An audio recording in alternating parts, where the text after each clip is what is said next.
À ma petite fille, à ta demande, je vais essayer de faire au mieux et de ce que recèle ma mémoire. T'aider me fait un grand plaisir. Nous sommes en 1958, j'ai 10 ans. Nous sommes en vacances dans notre maison de campagne située à La Chalade, un petit village à 30 kilomètres de Verdun. La maison est à 200 mètres de la forêt de l'Argonne. Grand-père est président du Souvenir français et de par ce fait, il aime accueillir les garibaldiens en souvenir de la Légion qui servait à Verdun. Ce midi-là, nous avions à notre table monsieur Jacquinot, ministre des anciens combattants, ainsi que l'évêque de Verdun. Là s'échangent des souvenirs de guerre. Le repas terminé, je n'attends que cela. Après avoir vidé les fonds de verre et quelque peu pompette, leur conversation me pousse à aller vers la forêt en quête de vestiges. Muni d'un petit râteau, je fouille la terre et je trouve des boutons d'uniforme, des godillots, des plaques d'identité de soldats, casques, ceintures, gamelles, etc. Mais le principal pour moi, ce qui me fascine, ce sont les douilles jaunes qui brillent au soleil. Puis je tombe sur des cartouches. Et là, je fais une manœuvre que j'ignore dangereuse. Je tape avec une pierre la partie de la cartouche qui se trouve entre la douille et la balle. J'arrive ainsi à séparer la balle de la douille et récupérer la poudre contenue dans celle-ci. Je brûle la poudre avec une allumette, ce qui donne de très jolies étincelles. Il n'y a rien de plus amusant pour la fillette que j'étais. Mes vestiges récupérés étaient entreposés dans le blocos que j'avais découvert, situé à 200 mètres en contrebas de la maison.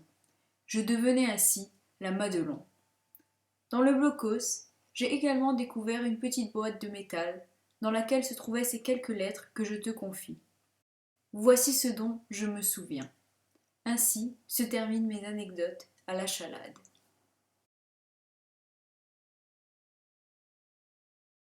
Meine liebe Siegfried, c'est avec grand plaisir que j'ai reçu ta dernière lettre postée de la forteresse de Verdun.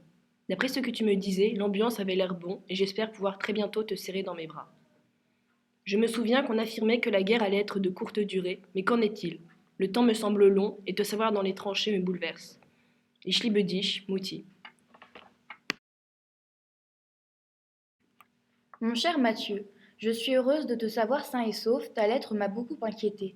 Je pleure tes camarades tombés au combat et compatis à la douleur de leurs parents. Il n'y a rien de plus triste que de perdre un enfant. Heureusement que les infirmières sont là, je ne sais pas ce que l'on ferait sans ces anges blancs. J'espère que le général Pétain saura nous sortir de là. Il a la réputation de se soucier de ses hommes et d'être un excellent tacticien. Je t'embrasse fort et prie pour toi, ta maman qui pense sans cesse à toi. Meine liebe Sohn, je suis désolée d'apprendre la mort de Friedrich au combat. Je me souviens de vous deux petits en train de jouer aux billes ou au ballon dans le jardin. T'en souviens-tu? Comme ce temps-là me manque. Ou encore le jour où vous êtes partis à cheval, vêtus de vos beaux uniformes verts tout neufs. Comme nous étions fiers de savoir que vous alliez défendre la patrie. Aujourd'hui, tout a changé. Nous n'avons plus foi en le gouvernement. Il me semble qu'écrire une lettre aux parents de ce pauvre Friedrich serait une excellente idée, car même si cela n'effacera pas leur chagrin, elle apaisera sûrement leur peine. J'ai commencé à travailler à l'usine Krupp d'artillerie. Nous fabriquons essentiellement des obus. Je travaille surtout dans la fabrication de munitions, mais j'ai entendu dire qu'une grosse Bertha était en cours de fabrication sur le site. C'est vrai que nous avons besoin de ces armes pour que l'Allemagne gagne la guerre et qu'on en finisse, mais cela me rebute. Je pense à ces jeunes soldats français qui, comme toi, ont été arrachés à leur foyer. Mais je me rassure un peu en lisant la presse qui dit que la victoire est proche. Fais attention à toi, deine liebe Mutti, et que... Mon fils, je t'écris cette lettre en revenant de chez tante Suzanne. Le cousin Paul a été évacué, il s'est pris une balle dans la main. Ils ont dû l'amputer de 2 doigts, ce n'est pas beau à voir. Il ne reviendra pas au front, la guerre est finie pour lui. Les mauvaises langues disent qu'il l'a fait exprès. C'est honteux de dire ça. Il a fait tout ce qu'il a pu pour l'épreuve nationale. Verdun est un enfer qui fabrique de la chair à canon. Marie, une amie infirmière que tu connais d'ailleurs, m'a raconté que beaucoup de soldats mouraient de maladies dans les tranchées, portées par les rats ou les poux.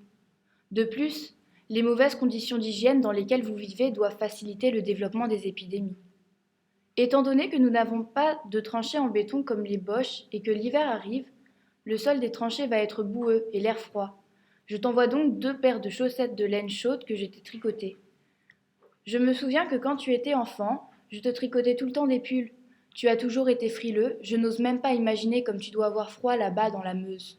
J'en ai les larmes aux yeux. Je te ferai un bon bœuf bourguignon quand tu rentreras. Ce sera certainement meilleur que la viande en boîte que tu appelles du singe dans ta dernière lettre. Papa est malade, je prends soin de lui. Ta maman qui te serre dans ses bras. J'espère que tu recevras cette lettre, il paraît que votre courrier est lu.